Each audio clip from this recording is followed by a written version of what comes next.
Alright folks, welcome! I wanted to do a quick video that we haven't done in a while, which is to basically talk about the early impressions that I have of Set 8. The full card list of the set just came out today, and I've gone through it, looked at all the cards, and overall have some early impressions of what I think of the set, and I think it's time to talk about it a little bit for the first time in quite some time actually. We haven't done one of these in quite a bit. So, switching over to this screen here, let's talk about things with each nation and kind of how I expect things to look. So we'll start off with Dragon Empire. Of course, we have a new ride line in here in Shoujo Doji, who is our first ability to bind your opponent's cards, as well as be able to multi-attack, which is pretty good. So the deck can multi-attack, and you have Anpure Sedeng, which is the new guy that supports both him and Tamayura, basically being an extra card draw option as well as strong beater. So in terms of like card prices, they'll probably be a bit lower, but honestly, as like it's just good, right? You want a budget entry opportunity for people, and especially people that play Nubatama Murakumo. I think they're used to that from before Overdress, so you want to keep their entry point pretty low. But is that going to break the meta? No, but I think it's going to be pretty decent and will catch people off guard. And I think just being able to have bind in the format, of course Messiah will be doing it pretty well, it's pretty good. But then of course Dragon Empire doesn't end there, because we also have the Ririmi Rarami, who are also, let's face it, more Dragon Empire than they are Dark States. Like, this you can argue is more Stoicheia than Dragon Empire, but these are more Dragon Empire than Dark States, and the new Ririmi Rarami are really good. Basically, they allow you to make columns with the existing Ririmi Raramis, and basically have effects that work when boosting each other. So, the Ririmi here and Rarami, they both have an effect that when they're placed from the soul to the drop zone, you can almost want to call them out behind. Like, so Ririmi calls behind a front row Rarami, this one calls behind a front row Ririmi. So basically when you use Tamayura to call out the grade 2s, and you soul blast one, let's say for Rarami to draw one, you can soul blast out both of these, and then you CB one each in order to call them out. Now you might be thinking, oh, that's so expensive in counterblast. Well, that's where her effect comes in, which is where at the end of the build that she boosted, you put all the rear guards that you have in this column to your soul, and then if you put a Rarami by this effect to your soul, you countercharge and did not countercharge by this effect yet, you soul blast one to countercharge one. So that way you're paying one less counterblast for that. So it's pretty good. And then this one basically just gains power, so it's still a pretty nice little bonus that you get out of it. So I think that overall, Tamayura got some really good support. Both these dolls are very nice, so the deck is definitely eating well. And then of course we have some generic support in terms of like a nice rearguard that stacks in power. The new order for Tamayura is also pretty good. Soul Blast 2 to basically revive 2 Ririmi Raramis from your, or a Ririmi and a Rarami from your drop zone is going to be pretty good, but this kind of clashes with your cost for the Blitz order, and I think it's going to be a meta call on whether you keep playing the Blitz order or not. Like right now in the JP meta you do want to play because it's good against Youthberg and Jet and Debisu, but there is a chance that you don't play this, but the promo grade 1 order is really good, so maybe you play like some mixed ratios, maybe not like 4 of any of them, maybe just like 3-3-2 or 3-3-3, something like that. So something to be explored. And this is of course the nice little grade 2 for Shoujo Doji that gives you that Soul Blast 1 to put one of the cards in your opponent's bind zone to bottom deck, so you actually permanently remove them, which is good. So moving forward in Dragon Empire, we have really good Narukami premium support. This thing says when he attacks Soul Blast 1, your opponent chooses 3 cards from their drop zone and binds them, and if they do not, he gets plus 10k, so pretty strong.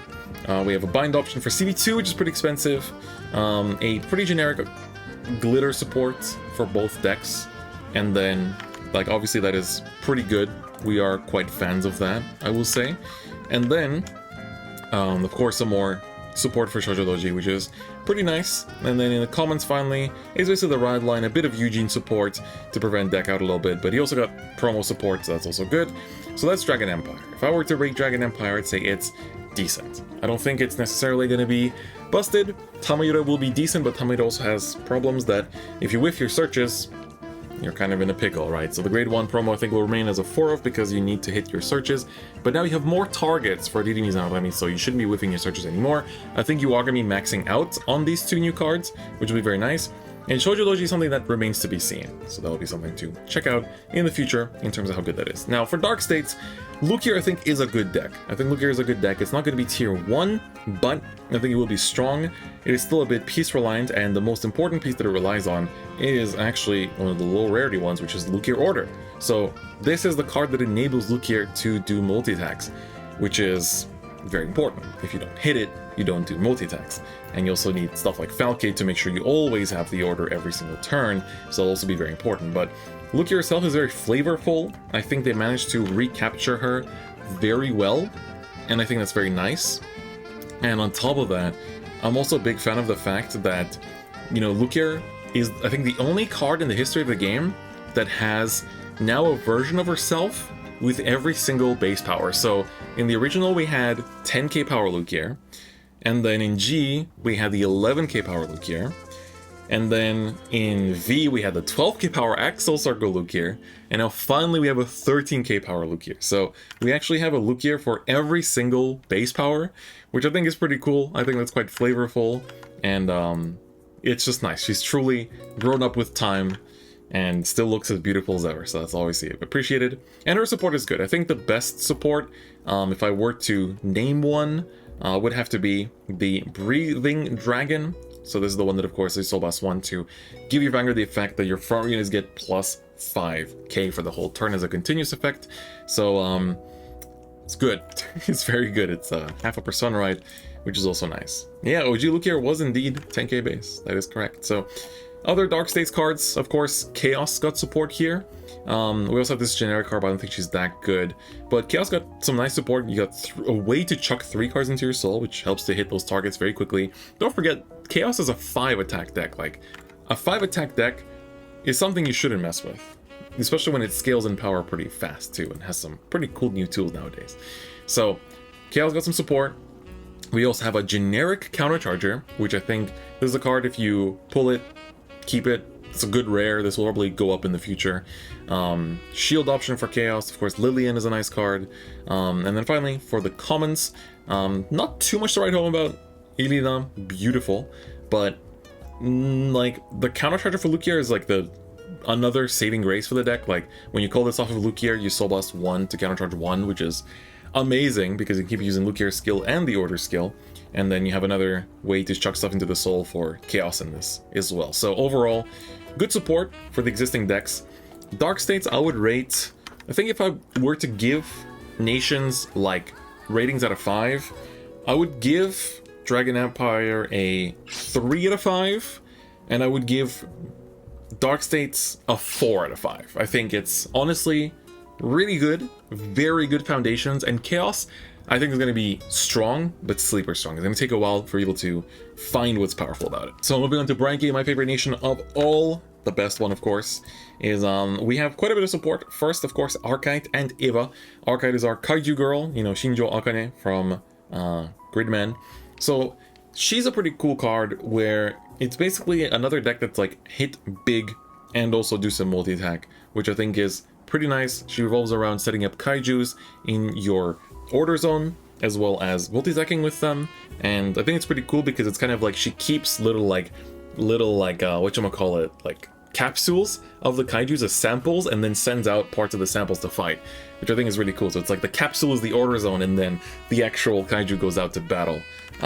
Or if you were to put it into Gridman terms, it's like the model kit is the one in the Order Zone, and then the real one is being sent out to fight.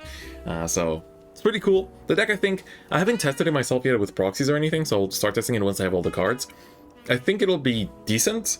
Don't think it can fight with Eva specifically. And of course, the other triple for Brandt Gate here is the Weibiros. So this is a support for both Eva and Archite. So when you call it, if your Vanguard is a glitter that is Eva or Archite, you can Soul Blast 2 to draw 1. And then for that turn, if you have 3 or more researches in your Order Zone, gets plus 5k as a continuous skill. So it's pretty good. Soul Blast 2 to draw 1 is nice. It's better than Soul Blasting 3 to draw a card that we were doing from Tekton. And I think you will be playing it, but this is not the best Eva support. And it'll take us a bit to get to the best Eva support, but I think you will try to play this. But if you do have space for it in Eva, it's like a 2 of at most, I think. It's honestly not going to be played as that many copies. But I love his art because initially when I saw his art, I thought he had a fight stick, like an arcade stick, like one of these. I think I have one on me right now. So like I thought it was like one of these, and I was like, oh my god, he's a freaking fighting game player. But unfortunately, he's like carrying some experiment. But it looks like a fight stick, right? I'm not the only one that thinks that. So yeah, incubators. I was thinking of incubators. That's right. So anyway, moving forward in Brandt Gate, we have still a few more cards. Next up, of course, is the well, of course, Obscudade, who is a Ketter and Brandt Gate, but of course he is Ava support. I talked about this on Twitter already. The new Obscudade is fine. It gains plus Hellgate power, plus Hellgate shield if you have 3 more cards in your order zone, and with the glitter effect, when he's placed by card ability, he gets the effect as if you have 3 or more researches in your order zone, that when he attacks your opponent's whole front row at once. So this card is cool because Ava sometimes only attacks 3 times, and you just swing with Ava first and then call an Obscudade. But in most cases, you will still call the Grade 3 Obscudade, because Grade 3 Obscudade is the one that gains the crit, and gaining the crit is really important. Vermilion effect is going to be good against certain matchups, and just kind of like making you have more card advantage in general, especially if you're cutting down on the Grade 2 order, but it's not going to be the same. But there is a way to make this card better, which is through the new research order. And this card, I think, is probably one of the best Brandt Gate cards in the entire set. This card is just insane. Like, when you play in the order zone, you look at top 5, and you call one, and then shuffle your deck. Like that, they could have just printed that effect and nothing else and it would have been fine. Because if you top deck Obscudate from this, the Grade 3 one, you get the crit immediately. You top deck the Grade 2 one, well then you get the Vermilion effect immediately. But you can also find, if you don't have Combine Rusher, you find Combine Rusher. You need a Bobo Mine, because let's say your opponent damage denies you, you only have 1 CB. You play this, you find a Bobo Mine, now you can use both Ava's Act skill and her on-attack skill with the 1 CB that you couldn't do before because you didn't have the Bobo Mine. So, such a good card. Like, this is definitely going to be a 4 in my opinion, like, by far the best research order, and I'm very, very impressed with it. Like, super impressed with this card. I think it's, like, we're going to be playing this Obscudade because we need more Obscudade names. He's also wearing a fedora, which is pretty interesting, but we're going to be playing this card because we need more Obscudade names. But we're going to be playing this card because it's insane. And that's only the first effect. She has a second effect that's like, once per turn, Soul Blast 1 and rest 3 researchers in your order zone to give a glitter unit plus Hellgate power. So you can give it to Ava to make her swing for 23 instead of 18, or you can make it your Obscudade swing for bigger power. Like, whichever one is good. So, honestly, this is the best card. But that's not all. We have Rowburst, which is the pretty much support for almost every Brandt Gate deck. Like, on call, Calmast 1 to search deck for a set order that you have another copy of in your order zone. So this is Orphis support, which is pretty good, you know? You get to basically search out. You could play this in Ava and play less orders, but I don't think you will because there's just some orders you want to see multiple times. But, and also you have enough attackers already in Ava. But this is nice. This is a really good card, and for especially for heroes, this lets you search your hero base. This is the first hero base searcher that is not the ride line. So we like that a lot. And then of course the Kaiju is just a remover for Archite, which is very nice. But moving forward to the rares are sadly not much to write home about. This is a Salt Charger, this is a Beater, which we don't need either of these in most of our decks. The Kaiju that gains shield, which is nice. And of course the order itself, the research order for Archite, which of course will be played, no questions there. And then Brandt Gate basically ends with some of these commons, which again are nothing to really write home about. Like, there's this cool guy who like Soul Blasts 1 when you discard him if you have a Glitter Vanguard to call himself to back row, but you don't really discard anymore with Ava that much, so it's kind of like whatever. And so it's like maybe only for Archite. And then a bunch of other robots with cool arts that aren't going to be playable because they don't do enough, and then just ride lines. So, and then also I guess this card is kind of worth talking about. It's like when you place a research order in your order zone, you can just retire him to countercharge 1. If you don't have enough of the grade 1 research, you could play this. So it still gives you a countercharge possibility, which I think is pretty good. So Brandt Gate, I will give it a 4 out of 5. Brandt Gate, I think, as much as I love Brandt Gate, Ava is definitely the highlight of this set. I think Ava will be a top tier deck, personally speaking.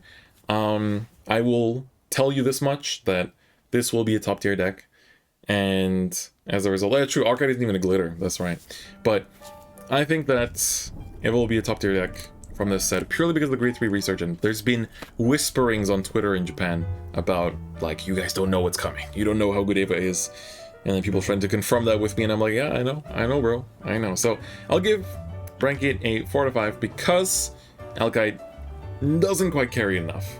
And also this triple's a bit, like, it's good, but not quite there enough, but still very good stuff overall. And of course, this is Ketter Sanctuary, everyone's most looked out for, most excited about part of it.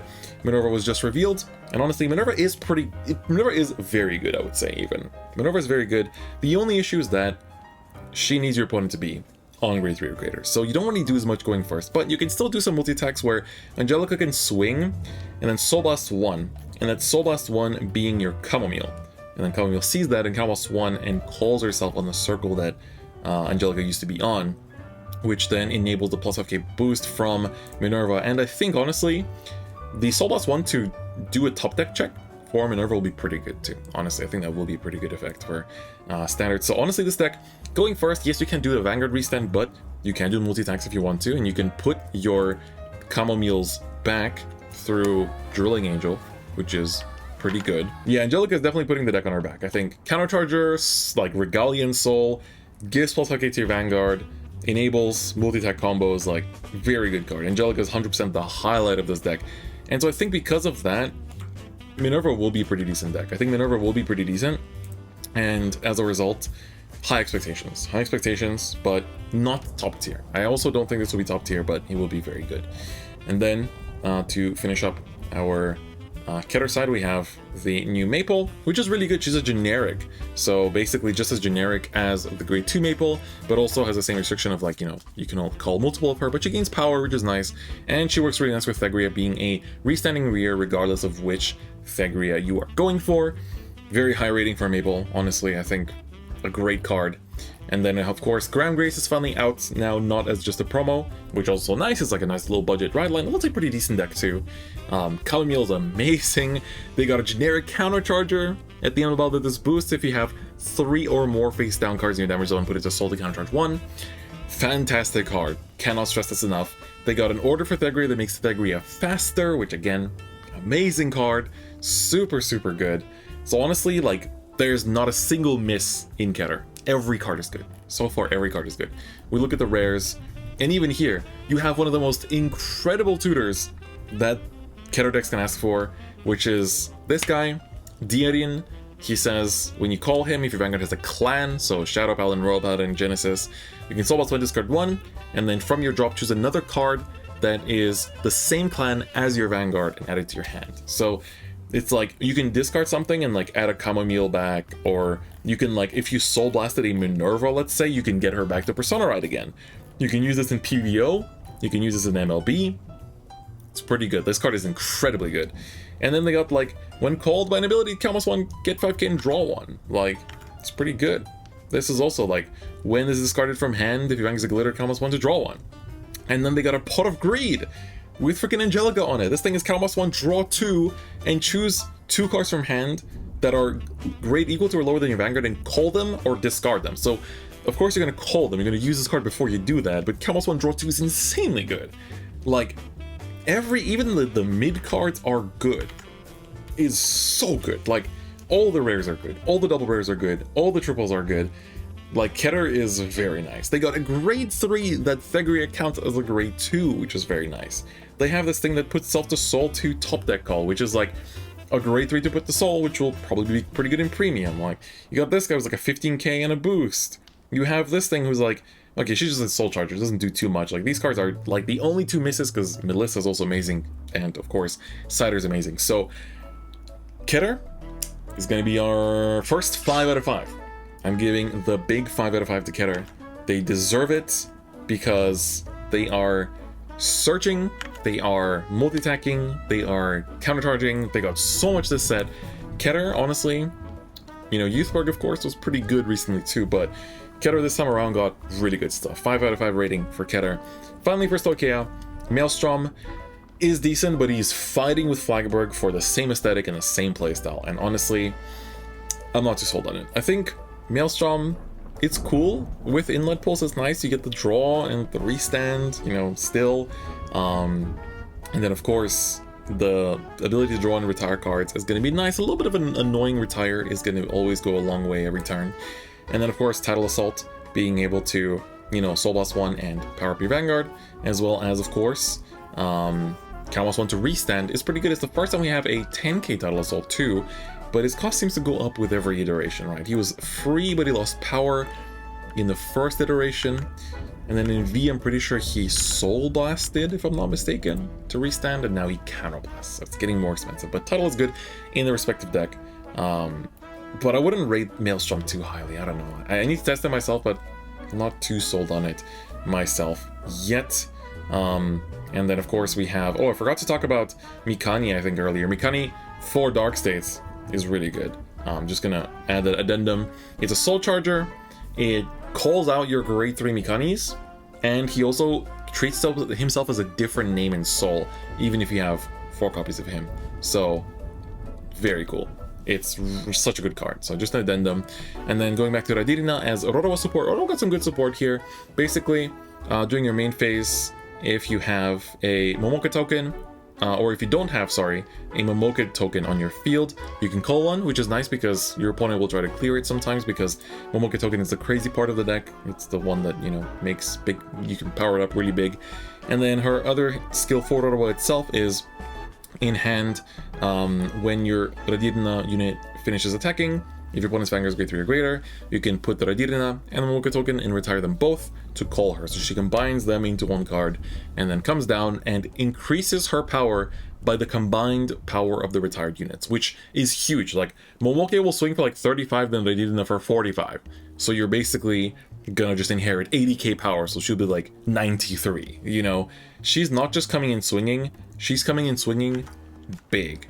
She's swinging big numbers. So, like, Roro was already an aggro deck, so, like, pushing your opponent early and then swinging with like 93 after that on like turn 4, because this needs your opponent to be in grade 3, it's pretty strong. I don't think you'll run 4 of her, but like 2 or 3, look out for Rorowa, honestly. Don't be surprised if the Rorowa starts topping. It's gonna be decent.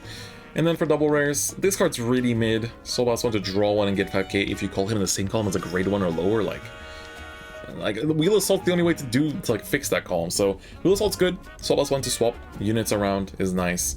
And then Rorowa got his own Spiritual Body Condensation that makes a plant token. So Soul Blast 1 to call a card from drop, and then if you have a Radirina rearguard, you also call a plant token, which is great. And then of course it's generic to Flask that gives you an extra Persona Ride per deck. Some people will be playing this. It's not a great card in my opinion, but it's a card you want to pick up, so just have it just in case we need it in the future.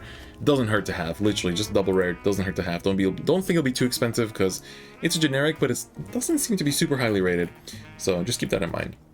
Then we have a inlet replacement on a budget here with the Shoreline Raise Dragon. So this thing gets, on the 4th battle, the attacks if you have Blue Storm Armada in your order zone, gets plus 10k, then goes to Soul at the end of the turn. It's not too bad.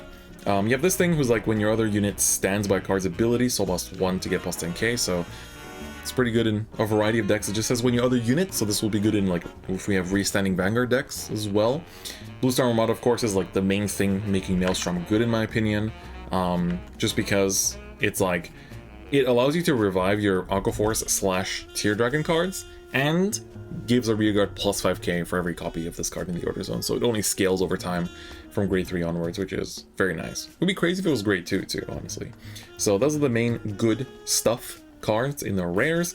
And then finally for the comments in Stoicheia, to finish off, we have this thing who's like goes to Soul at the end of the turn to make 2 plant tokens, which is not too bad, although you're trading 1 unit, that's 13k for 2 units that are 5k, but they do get powered up by the promo order that Rorowa has, which is very good.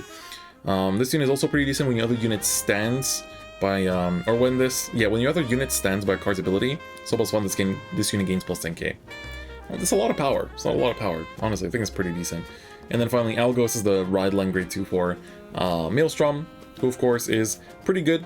Calls out your Tear Dragons and Aqua Forces from top 7, and of course also is a restanding rearguard, so it'll be played in the main deck, despite being uncommon. And then the last thing to finish up on, of course, is that there are these new generic cards called Calamity cards in this set. There's 3 of them. There's a grade 3, grade 2, and a grade 1, and they're all normal orders that have the Calamity trait. And basically, I think the reason why they're here, because all they do is Chaos 1 and search your deck for another Calamity card, reveal it, add it to your hand. You can search for the same card, you can search for each other, whatever. I think it's probably related to this, which is the visual we got, probably leaked by one of the American distributors of set 9, a Dragon Tree Invasion, which looks to be Jinki's deck. Boy, who would have thought that this guy could have been evil? But anyway, so I think that's kind of just like a little premonition to what's to come in set 9. But on top of that, we have, of course, the VTuber cards. You actually get an SP, potentially Mikomet starter for Lyrical Monastery, which looks very nice. And then, of course, the FFRs all look very beautiful. I think a lot of these look really good, like Minerva, Angelica, Lukier, Archite, Radirina looks really good too, as well as a lot of cool FRs. Kind of weird that like Lillian is an FR, but then Irina isn't. I found that kind of odd, personally. And then, of course, everyone's favorite, we have the Lukier, Maelstrom Secrets, as well as Minerva Serial Number Rare, and 2 tokens. Of course, the tokens are back. So that is my impression. Finally, Stoicheia rating, I'm gonna have to give it a 3 out of 5. So Stoicheia and Dragon Empire get the same rating, and then of course I put Dark States and Brandt Gate on the 4 out of 5 scale, and then of course Ketter stays winning. So those are my early impressions of the brand new set, which is set 8, which is releasing here in Japan on Friday the 10th, not the 10th, it is the 9th of December. I will be opening up a case, so look forward to that. I'll be uploading box openings, vlog, release day vlog. I know you guys liked the one from set 6, so I'll try to film one again because I got some stuff planned for that day, so I can actually have enough content for a vlog to show. And of course, case opening, and a lot of set 7 content as well, because I've had a very busy last few months, unfortunately, with my PhD work, and I haven't really had time to focus as much on content for set 7 and just been kind of prioritizing like stuff for Dear Days and whatnot. So look out for that, going to be coming up for the English release, and then over Christmas break I'm going to be trying to upload a bunch of stuff for set 8 itself, so look forward to that as well. But with that, I hope you guys enjoyed this video, early look and early impressions of set 8. Let me know your thoughts in the comments as well. What are some of your favorite rod lines? How would you rate each of the nations in this set on a scale to 5? Let me know if you agree with my rating or if you have your own different attributions. I try to rate the decks as, you know, to the best of my knowledge of each of them, and I think it's fairly good at this point, especially the glitter decks, because those are some of my favorite things about Overdress. And so let me know in the comments your thoughts. Otherwise, if you liked the video, give it a like, and if you haven't already, please do subscribe. Otherwise, I'll see you guys next time. Bye-bye.